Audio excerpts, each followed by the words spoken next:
नमस्कार विद्यार्थी मित्रांनो, सुवर्ण हायस्कूल नंबर 6 इयत्ता 9वी विषय विज्ञान प्रकरण नंबर 7 सजीवांमध्ये विविधता भाग नंबर 2 याच्यामध्ये आपल्याला प्राणीसृष्टीपासून पाहायचे आहे। भाग 1 मध्ये आपण सजीवांमध्ये विविधता विषयाची प्रस्तावना पाहिली होती। त्यानंतर त्याच्यामध्ये वनस्पतींमध्ये वनस्पती सृष्टी वर्गीकरणाच्या 5 वर्गसृष्टी पाहिल्या। त्याच्यामध्ये प्रोटिस्टा सृष्टी, मोनेरा सृष्टी, बॅक्टेरिया सृष्टी, बरोबर। या प्रकारचे सर्व याच्यात वनस्पतींची एक अंगी वनस्पती, द्विअंगी वनस्पती, एक दळ वनस्पती, द्विदळ वनस्पती, त्याचप्रमाणे त्यांच्यामध्ये वेगवेगळे असे याच्यात पाहिले आपण अभेदित वनस्पती असणारे भाग, विभेदित वनस्पती असणारे भाग, त्यांचे सुकायच्या भाग, त्यानंतर भाग पेशी असणारे भाग, द्विअंगी वनस्पतींच्या भाग, ब्रायोफायटा वगैरे। त्यानंतर त्याच्यामध्ये वाघ पेशींमध्ये आपण बीज उत्पादन न करणाऱ्या वनस्पती म्हणजे अपुष्प वनस्पतीच्या भाग, त्याचप्रमाणे बीज उत्पादन करणाऱ्या वनस्पती जे सपुष्प वनस्पतीमध्ये येत असतात याच्याविषयी माहिती मिळवली। त्यानंतर बीज उत्पादन करणाऱ्या वनस्पतींमध्ये 2 प्रकार पाहिले। त्याच्यामध्ये अनावृत्त बीजधारीच्या भाग आणि एक आवृत्त बीजधारीच्या भाग। अनावृत्त बीजधारीमध्ये की ज्यांचे जे फळांमध्ये ते बीज आवृत नसते, खुले असते, आणि जे याच्यामध्ये आवृत्त बीजधारी जे असते यांच्यामध्ये जे बीज असतात ते फळांच्या मध्ये असतात आणि त्याच्यावरून ते फळाने आवृत झालेले असतात म्हणजे झाकलेले असतात, बरोबर। आणि अनावृत्त बीजधारीमध्ये त्याच्या प्रकार आपण कोणता पाहिला, त्याला जे बीज धारण करते परंतु ते आवृत झालेले नसते असं जे आपल्याला सरळताने आपल्याला दिसू शकते, ज्याला जिम्नोस्पर्मचा भाग म्हणतो आपण। आणि त्याचप्रमाणे आवृत्त बीजधारीमध्ये परत त्याचे 2 भाग पाडले आपण, 2 बीजपत्र असणारे आणि 1 बीजपत्र असणाऱ्याचा भाग। एक 2 बीजपत्रामध्ये असणारे जे द्विदल वनस्पती ज्याला डायकोटिलोइड्स असे म्हणतो आपण, आणि 1 बीजपत्रामध्ये एकदलीय ज्याला मोनोकोटिलोइड्स असे म्हणतो। या प्रकारच्या पर्यंत त्या मागच्या आपण याच्यामध्ये पाहिलेले होते भाग 1 मध्ये। आता आपल्याला भाग 2 मध्ये प्राणीसृष्टीविषयी माहिती मिळवायची आहे। याच्यामध्ये प्राणी, आता आपण त्या वनस्पतीचा जो भाग पाहिला तो तुमच्या भाग 1 मध्ये होता। भाग 2 मध्ये प्राण्यांच्यामध्ये जे पण काही विविधता तुम्हाला आढळत असते त्याच्याविषयी आपल्याला या पाठामध्ये पाहायचे आहे। त्याच्याला पाहूया। या वर्गामध्ये असणारे जे सजीव आहेत ते सुकोशकेंद्री, 1 मिनिट अगोदर, हे प्राणीसृष्टी जी आहे याला इंग्लिशमध्ये ॲनिमॅलिया असे म्हणतात। याच्यामध्ये सुकोशकेंद्री, बहुकोशी आणि विषमकोशी असणारे सजीव याच्यामध्ये ठेवण्यात आलेले आहेत। याच्याविषयी तुम्ही प्रकरण नंबर 6 आणि 5च्या विषयामधून जास्तीची माहिती थोडी मिळवली आपण मागच्या पाठावर। ते सुकोशकेंद्री, त्यानंतर बहुकोशीय केंद्री, बरोबर। म्हणजे असे बी सजीव पाहिले आपण की त्याच्यामध्ये एकच कोशकेंद्र त्याच्यामध्ये पाहिलं, त्यांचं कोशकेंद्र विकसित झालेला असणारा भाग। त्यानंतर बहुकोशीय सजीवांमध्ये त्यामध्ये एकापेक्षा जास्त पेशी त्यांचे भाग, जास्त कोश आलेले असणारा भाग, किंवा त्यांना एकापेक्षा जास्तच कोशकेंद्र असणाऱ्या सजीवांच्या भाग। या प्रकारचे आपण ते मागच्या 5व्या 6व्या पाठापर्यंत पाहिलेले आहेत। तसेच विषमकोशी सजीव की असे सजीव की जे दुसऱ्यावरती निर्भर राहत असतात। या प्राणीसृष्टीमध्ये या 3 सुकोश केंद्र ज्यांचे विकसित केंद्र आहे पूर्ण, त्यानंतर ज्यांचे अविकसित केंद्र असेल किंवा ते दुसऱ्यावरती निर्भर राहतात, असे प्रकारचे सर्वचे ग्रुप या समूह या प्राणीसृष्टीमध्ये त्याला ठेवण्यात आलेले आहेत। असे बी सजीव पाहिलेत आपण की त्याच्यामध्ये त्यांच्या कोशांमध्ये कोशभिंत पाहायला मिळतात किंवा मिळत नसतात, याच्यामध्ये कोशभिंत पाहायला मिळत नाही असे बी पाहिले। त्याचप्रमाणे बरेच सजीव जे होते ते प्रचलनशील, म्हणजे प्रचलनशील याचा अर्थ काय की हलनचलन करणारे, म्हणजे हलनचलन करणारे ते असतात। एका ठिकाणाहून दुसऱ्या ठिकाणी त्यांच्या निर्भय म्हणजे जीवन टिकवून ठेवण्यासाठी वातावरणाच्या किंवा पर्यावरणापासून अनुकूलन साधून त्यांचे जीवन टिकवून अस्तित्व टिकवून ठेवण्यासाठी ते हलनचलन करत असतात, एका ठिकाणाहून दुसऱ्या ठिकाणी जात असतात।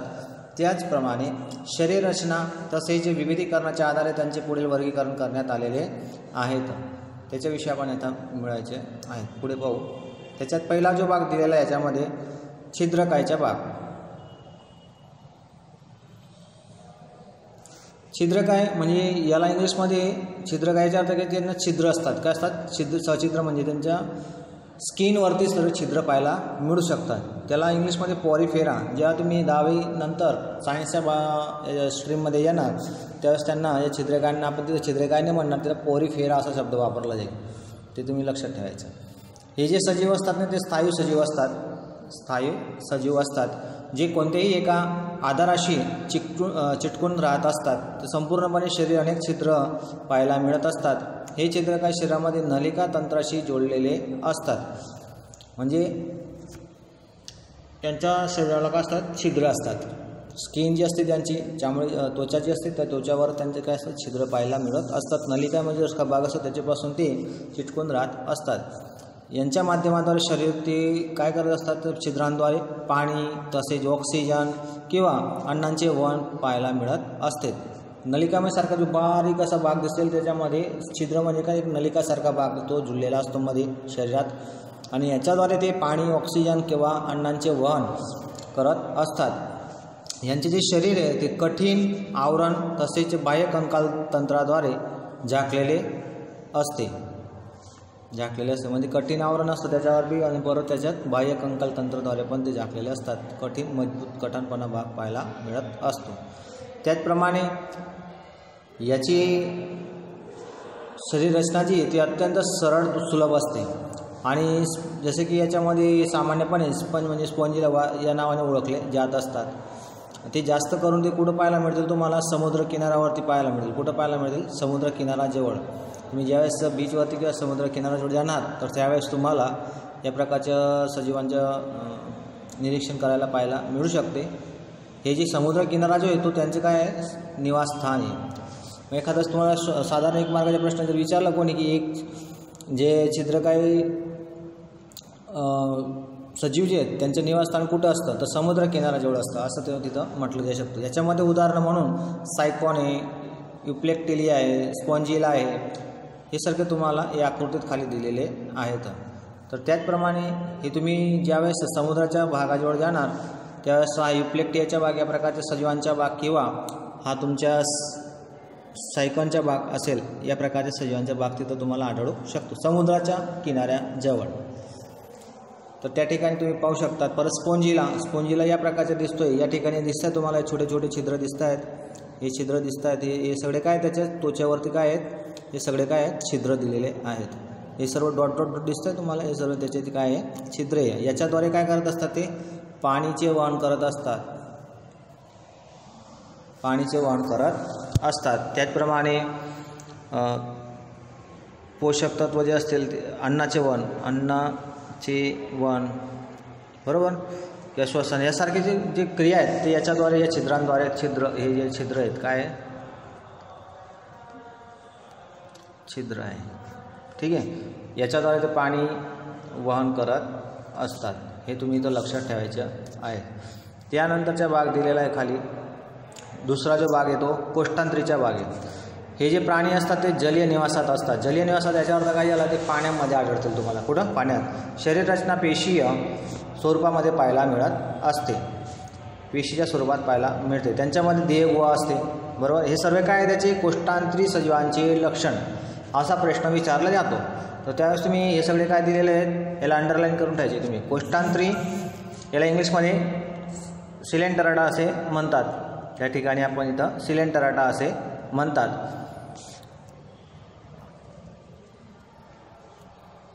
त्याचप्रमाणे हे जलीय वनस्पती निवासामध्ये म्हणजे पाण्यामध्येच आढळतील ते, आणि त्यांची रचना जी ती पेशीय स्वरूपामध्ये असताना त्यांना देहगुहा असते. हे सर्व त्याचे लक्षण दिलेले आहेत. त्याचप्रमाणे या ठिकाणी त्याच्यात आपण आकृतीद्वारा बी समजू शकतो.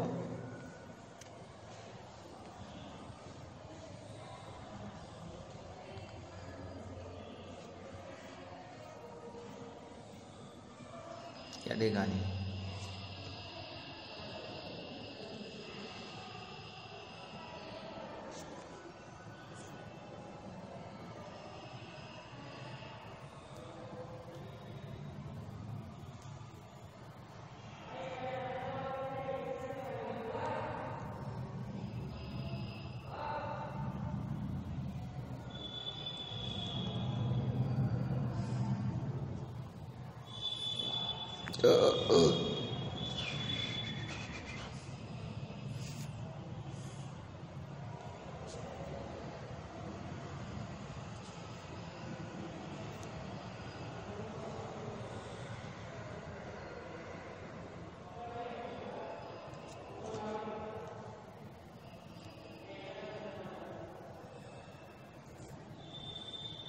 याच्यामध्ये पाहू शकतो आपण या ठिकाणी की शरीर जे ते 2 स्तरांच्या कोशीय स्तरांनी बनलेले असते, ज्यात आंतरिक स्तर तसेच बाह्य स्तर पण पाहायला मिळत असते.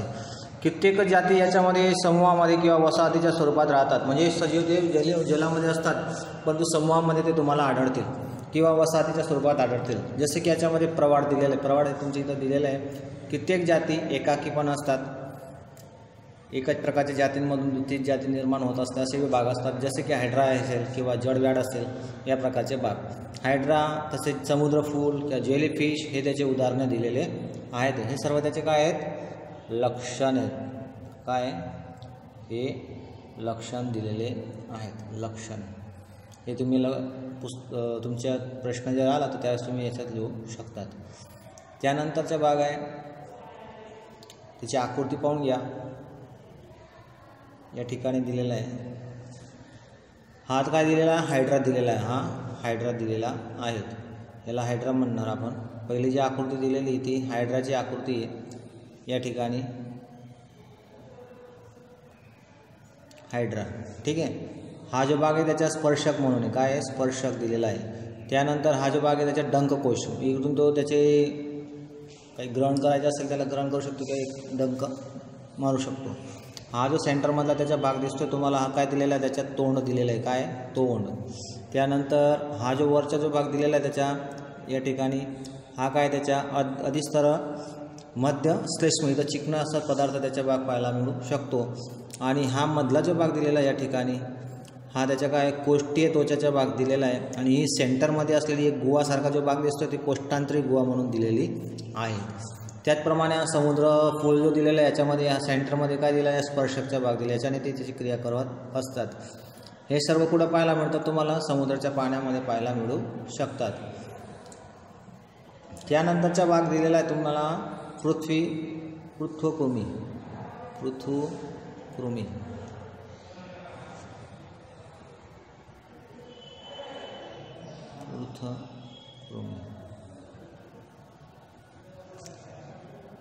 याच्यात पाहिलं की यांच्या सापेक्षामध्ये ही पृथ्वकृमी याला इंग्लिशमध्ये प्लॅटीहेल्मिन्थ्स असे म्हणतात. हे सगळे सायन्सचे शब्द आहेत तुमचे, ते पुढच्या याच्यात पाहायला मिळतं, ते असं लक्षात ठेवायचे आहेत. प्राण्यांचे जे शरीर हे असतं ज्याच्यामध्ये जटिल असते. कसे असते? यांची एक पहिलं लक्षण काय यांचं की यांचे जे शरीर आहे पृथ्वकृमी शरीरांची जी रचना आहे, शरीर रचना, ती कशी असते? जटिल पाहायला मिळत असते. परत त्यांच्यामध्ये शरीर जे असतं त्यांच्या द्विपार्श्वीय सममितीमध्ये असते. द्विपार्श्वीय सममिती असते. हे छोटे छोटे लक्षणे ना, याच्यावरून मी तुम्हाला एक मार्गाला प्रश्न विचारले जात असतात. त्यासाठी तुम्ही याला अंडरलाईन करून ठेवायचं आहे आणि पाठांतर पण करायचे आहेत. किंवा या प्राण्यांचे जे शरीरामध्ये उजवे आणि डावे असे 2 भागामध्ये समान रचना याच्यात पाहायला मिळत असते. सारखा भाग पाहायला मिळतो.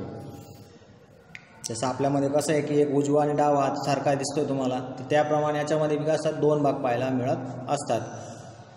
ते 3 स्तराचे पेशींच्या संरचनेमध्ये विभेदित झालेले असतात, म्हणजे त्यांच्या विभाजित झालेले असतात. आणि असे जे प्राणी आहेत त्यांना त्रिगर्भीय स्तरीय प्राणी असे म्हणतात. त्रिगर्भीय स्तरीय असे म्हणतात. या प्राण्यांच्या शरीरामध्ये बाह्य आणि आंतरिक दोन्ही प्रकारांचे अस्तरे पाहायला मिळतात आणि त्यात काही अंग पण बनत असतात. त्यांचे तो भाग आहे तो 3 भागांमध्ये विस्तार तर होतो, परंतु त्याच्यातून काही अंग त्यांच्यात निर्मिती होत असतात. त्यामुळे ते अमुक पाण्यामध्ये याच्यामध्ये प्रमाणामध्ये पेशींचे काय करत असतात? निर्माण करत असतात. अंग बी निर्माण होतात, तर काही ठिकाणी त्यांच्या अंगांना उत्पन्न होतात, त्याच्यातून काय निर्माण होत असते? पेशी निर्माण होत असते. मग त्यामुळे अंग तर बनतात आहे, परंतु त्यामुळे त्यांच्या अंग त्याचा विस्तारला जात असतो, तर त्या ठिकाणी त्यांच्या पेशींची पण निर्माण होत असते. याच्यात म्हणजे खरी तसेच वास्तविक देह गुहाचा काय असतो? अभाव असतो. वास्तविक देहाच्या गुहा काय असतो? याच्यामध्ये अभाव पाहायला मिळतो. यांच्यामध्ये ज्याच्यामध्ये सुविकसित अंग व्यवस्थित असते. जिथं देह गुहाचा अभाव आहे त्या ठिकाणी त्यांच्यात विकसित अंग जो असेल तो त्यांचा एकदम व्यवस्थित राहू शकतो. पूर्णपणे त्यांचा विकास झालेला असतो. त्यानंतरचं शरीर जे असतं त्यांचे कसे कोणत्या आकाराचे दिसते? चपटे दिसते. कसे दिसते? पृथू किंवा चपटे आणि पृष्ठवक्षीय पाहायला मिळत असतो. म्हणून त्यांना काय म्हणू शकतो आपण? पृथकृमी किंवा चपटेकृमी असे पण म्हणू शकतो. याच्यामध्ये उदाहरण म्हणून प्लेनेरिया. प्लेनेरिया आपण एक सजीव जे हे मुक्तसारखे जीवी प्राणी आहेत आणि यकृतकृमीसारखे परोपजीवी प्राणी याच्यामध्ये आढळत असतात. हा प्लॅनेरिया जो आहे तो त्याच्यामध्ये म्हणून त्यांना मुक्तजीवी प्राणी किंवा परोपजीवी प्राणी असे सुद्धा आपण म्हणू शकतो. तर त्या ठिकाणी तुम्हाला आकृती दिलेली मी त्याच्यावरून तुम्हाला समजवतो की हा प्लॅनेरिया कसा आहे.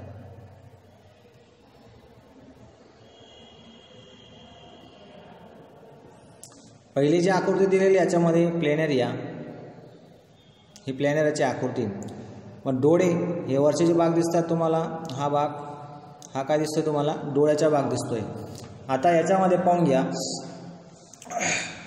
प्लॅनेरिया हे कसा सजीव आहे की सर्वात अगोदर पृथ्वीवरती जर डोळ्यांच्या बाबतीत जर कोणाची रचना झाली असेल, कोणत्या सजीवामध्ये डोळ्याची रचना पाहायला मिळाली असेल तर या प्लॅनेरिया नावाचा जो सजीव आहे त्याच्यामध्ये हा डोळ्याची रचना सर्वप्रथम पाहायला मिळालेली आहेत असं वैज्ञानिकांनी शोध लावलेला आहे. त्याचप्रमाणे ही त्यांच्या प्लॅनेरियाच्या याच्यामध्ये हा मध्य भाग दिसतोय तो कंठनळीचा भाग आहे. हा कंठनळीचा भाग आहे आणि हा खाली जो दिलेला तो तोंड दिलेला आहे, काय तोंड, आणि उत्सर्ग म्हणजे जिकडून खायचं आहे तिकडून त्याचं काय असेल, बाहेर टाकण्याचा मार्ग असेल. त्यानंतरचा भाग आहे यकृतकृमीचा भाग दिलेला आहे. याच्यामध्ये पहा पश्वशोषक दिलेला आहे. हा मध्य सेंटरमध्ये काळा टिपका दिसतोय तुम्हाला, तो नलिकामय भाग आहे. इकडनंच त्यांचे काय होत असते, वहन वगैरे पाहायला मिळत असते. पाणीचे ग्रहण करणे, अन्नांचे वहन करणे यासारखे जे क्रिया असतात ते करत असतात.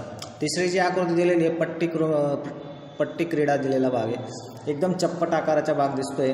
हा वरच्या भाग त्याच्या स्पर्शकचा म्हणून असतो, याच्याने तो स्पर्शक वगैरे करत असतो आणि त्याला चपटे यांचे जे शरीर आहे हे वरची जी त्वचा आहे खंडित असते. काय असते, हे रेषासारखा भाग दिसतो तुम्हाला, हे सगळे काय याच्यामध्ये खंडित झालेला भाग असतो. ठीक आहे. याप्रमाणे या सजीवांची रचना याच्यात पाहायला पृथ्वीकृमीमध्ये पाहायला मिळते. त्यानंतरचा भाग आहे सूत्रकृमी, ज्याला नेमेटोडा असे म्हणतात. नेमेटोडा हा एक त्रिगर्भस्तरीय प्राणी आहे. काय, त्रिगर्भस्तरीय प्राणी आहे, पण द्विपार्श्वस्थ सममिती पाहायला मिळते. परंतु त्यांचे शरीर कसे असते, चपटे नसते, ते नळाकार असते. आता एक गोष्ट लक्षात ठेवायची, प्राणीसृष्टीमध्ये बरेचसे जे तुम्ही सजीवांची विविधता पाहणार याच्यामध्ये तर जवळपास त्यांच्यामध्ये लक्षणं जी आहे ना, दोन तीन लक्षणं तुम्हाला सारखी मिळतील.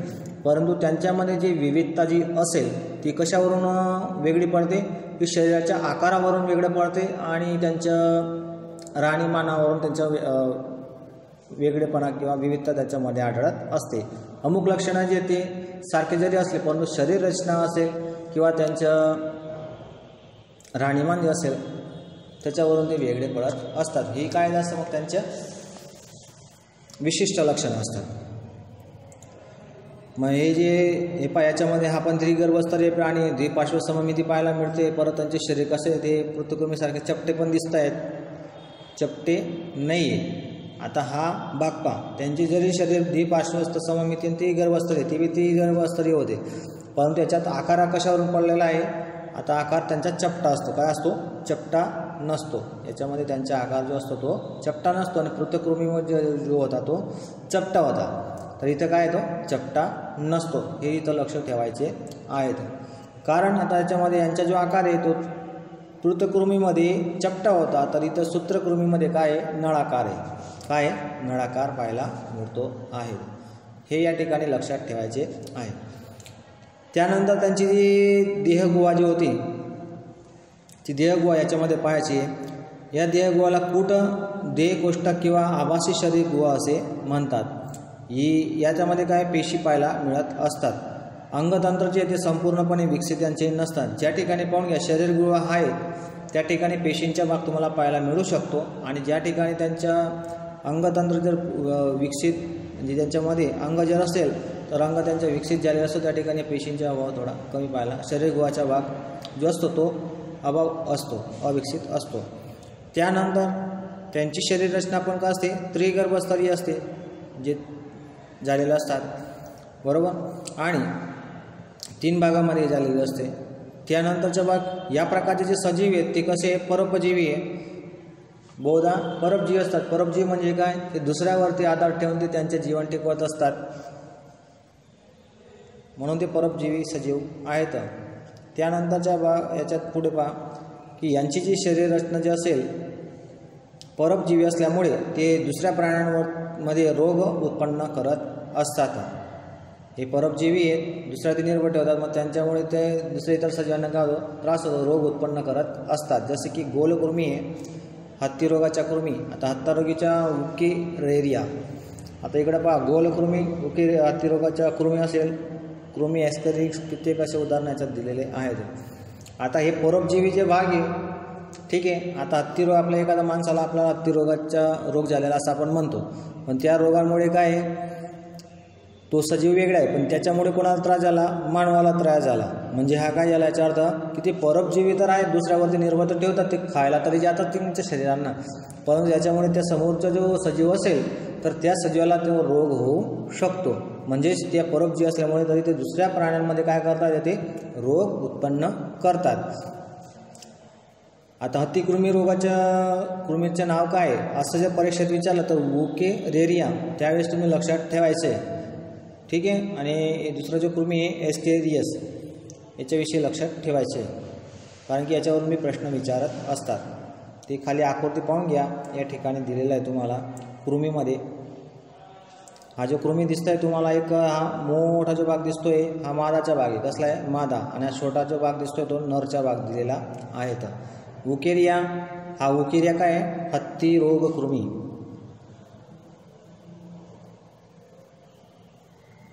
हत्ती रोग कृमी म्हणजे त्याचे जंतूचा भाग, हत्ती रोग कृमी.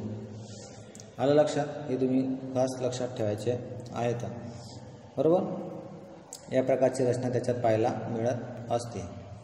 त्यानंतरचा भाग जो दिलेला आहे तो नुपूरक संघ दिलेला आहे. काय दिला आहे, नुपूरक संघ.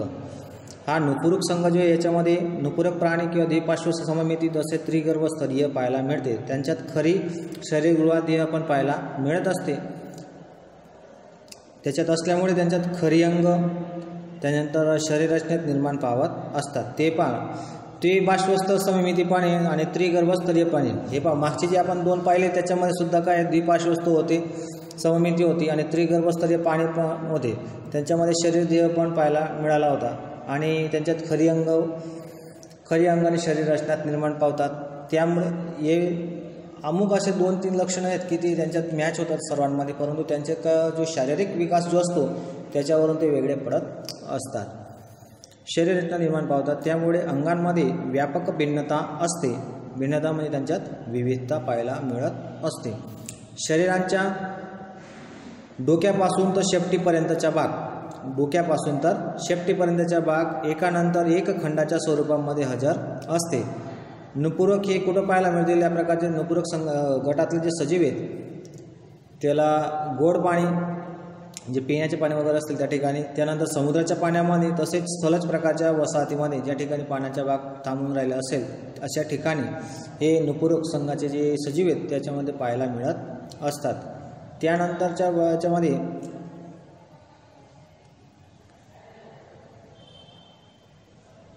त्यांच्यात परिवहन, पचन, उत्सर्जन आणि चेतातंत्र, यांच्यामध्ये कोणते कोणते, परिवहन तंत्र, पचनतंत्र, उत्सर्जन तंत्र आणि चेतातंत्र, या प्रकारचे 5 प्रकारचे तंत्र त्यांच्यामध्ये पाहायला मिळू शकते.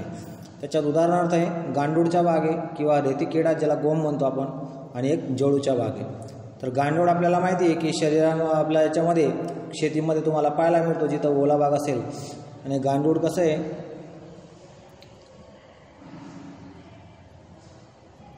हा रेती किडा पाहायला मिळतो. हे सर्व कुठं पाहायला मिळतो, तुम्हाला शेतामध्ये पाहायला मिळतो आहे, ठीक आहे. हा त्याच्या पार्श्वस्थ पाद म्हणून दिलेला आहे. पार्श्वस्थ पाद हा डोकं, तर हा शेपटी, ही तर डोक्याचा भाग, आणि हे शेपूटचा भाग दिलेला आहे या ठिकाणी, ठीक आहे. इथून ते सर्व पाहू शकतात, ठीक आहे. आणि त्यानंतर हा रेती किडा आहे ज्याला गोम म्हणतो आपण, आणि हे जो आहे तो गांडूळ, हा गांडूळचा भाग आहे. गांडूळचा बी हा उत्सर्गद्वार, आणि इकडून डोकाचा भाग, हा इकडं उत्सर्गाचा भाग. या ठिकाणी हे सर्व काय, याच्यामध्ये हे जननांकुरचा भाग, इथून त्यांच्या ते ज्या क्रिया असतात ते करत असतात बाकीचे. आणि त्यांचे जे भाग आहे ते डोक्यापासून तर शेपूटपर्यंत असा खंडित झालेला भाग दिसतोय तुम्हाला, सर्व खंडित दिसतोय है ना. म्हणजे त्यांच्या भागात काय ते विभेदित झालेले असतात. त्यानंतर जडूचा भाग आहे तो याप्रमाणे दिसतो. याच्यामध्ये बी काय रेषासारखा दिसतो, खंडित झालेला भाग दिसतोय तुम्हाला यासारखा. ठीक आहे. तर या प्रकारचा रस्त्याचा भाग पाहायला मिळत असतो. हे त्याच्या डोकं आहे, इकडे तिकडेच्या शेपूट आहे. हे डोके आणि हे शेपूट. ठीक आहे. या प्रकारे पाहायला मिळू शकते. त्यानंतरच्या भाग आहे संधिपात. संधिपात हा आर्थ्रोपोडाचा भाग आहे. हा प्राणी जगतमध्ये जर सर्वात मोठा भाग जर असेल पाहायला मिळणारा भाग आहे. प्राणी जगतमध्ये मोठा समूह आहे. यांच्यामध्ये पण द्विपार्श्वस्थ सममिती असते आणि शरीर जे असते त्यांचे कसं असे खंडमय बनलेले असते. यांच्यात उघड्या प्रकारचे परिवहन तंत्र पाहायला मिळते. सरळतेने एका ठिकाण दुसऱ्या ठिकाणी जाता येतं त्यांना. त्यामुळे त्यांच्या रक्तवाहिन्या वाहत नसते. त्यामुळे त्यांच्यात काय स्वतंत्र परिवहन तंत्र असते त्यांच्यामध्ये. त्यांच्या सेपरेट असा असतो. देहगुहा किंवा शरीर गुहा त्याच्या रक्ताने भरलेली असते. त्यांच्यात जोडी तो उपांगी पाहायला मिळतात, म्हणजे युग समान भागामध्ये पाहायला मिळत असतात. जसं आपले हात आहेत, एक उजवा आणि एक डावा हात, उजवा पाय डावा पाय याप्रमाणे कसं आहे ते आपले उपांग आहेत. त्याचप्रमाणे त्यांच्यामध्ये बी काय पाहायला मिळतो आहे, डावा आणि उजव्या भागामध्ये असलेले अंग जे ते जोडीमध्ये पाहायला मिळत असतात. यांच्यामध्ये जसं की झिंगा असेल, त्यानंतर फुलपाखरू आहे. झिंगा, फुलपाखरू, माशी. झिंगा तुम्हाला आकृतीमध्ये दर्शवतो. माशी आहे, कोळी आहे, विंचू आहे, खेकडा आहे. यासारखे ते सजीव जे आहेत ते आर्थ्रोपोडा संघामध्ये येत असतात. आर्थ्रोपोडा हा जो भाग आहे ना परीक्षेच्या दृष्टीने महत्त्वाचा आहे. बऱ्याच वेळेस विचारला पण गेलेला आहे आणि सोपा पण आहे. तर त्यासाठी हे तुम्ही खास करून अंगांवरून लक्षात ठेवायचे. द्विपार्श्व सममिती आहे, त्रिगर्भस्थीचे भाग आहे, त्याच्यामध्ये देहगुहा असं रक्ताने भरलेला असता भाग. त्यानंतर स्वतंत्र परिवहन तंत्र असते, बरोबर. आणि एक तो म्हणजे समान सारख्या भागामध्ये त्यांचे अंग पाहायला मिळतात. हे तुम्ही लक्षात ठेवायचे जोडीमध्ये. ती आकृती पाहू.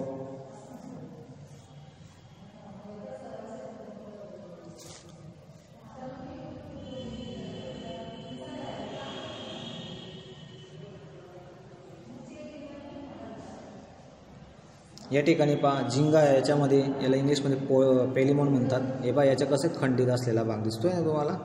याचे बी याच्यासारखे भाग दिसतात. इकडचा डावा, इकडचा उजवा, बरोबर.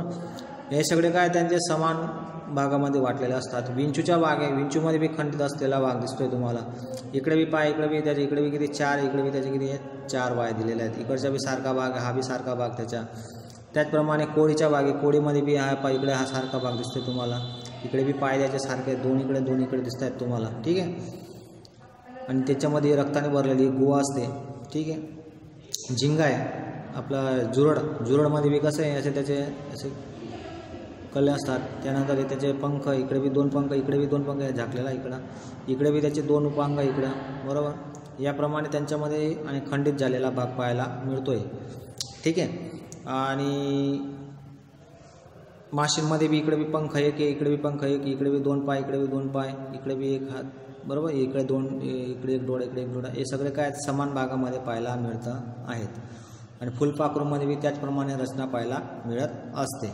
ही घरातील माशी दिसते तुम्हाला, बरोबर. तर घरामध्ये सुद्धा आजूबाजूमध्ये या प्रकारच्या सजीवांचे आपण सहजतेने अभ्यास करू शकतो. त्यानंतरच्या भाग मृदुकाय.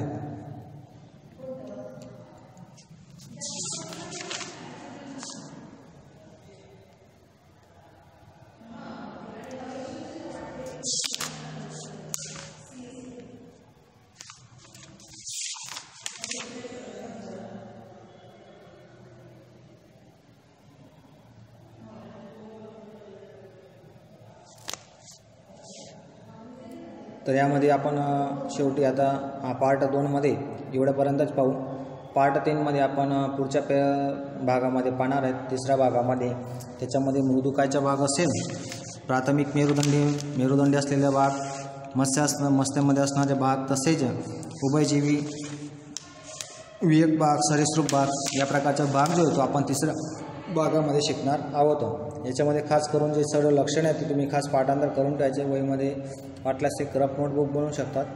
आणि त्याच्यामध्ये पाठ करण्यासाठी सममिती, पार्श्वस्थळी रचना, त्यांचे अंग उपांग याच्यावरून एक शॉर्टकट असे नोट तुम्ही बनवून पाठांतर करू शकतात. आजच्या आणि परीक्षेच्या दृष्टीनं पाठ महत्त्वाचे आहेत, खास करून लक्षात ठेवायचे तुम्ही. आणि एक मार्काचे प्रश्नसुद्धा याच्यातून विचारले असतात. आजच्या या भाग 2मध्ये आपण प्राणीसृष्टीमध्ये असलेला जो भाग आहे याच्यात आपण छिद्रकाय असलेले भाग, त्यानंतर कोष्ठांत्रीच्या भाग, तसेच पृथुकृमीच्या भागच्या, नंतर सूत्रकृमीच्या भाग, अनुपूरक संघाच्या भाग आणि संधिपातच्या भाग यापर्यंतचे आपण प्राणीसृष्टीमध्ये भाग पाहिलेला आहेत. त्यांचे लक्षण आणि त्यांच्या उदाहरणाविषयी आणि सजीवांची जी आकृती त्याच्याविषयी माहिती मिळवून घेतलेली आहेत. नमस्कार विद्यार्थी मित्रांनो.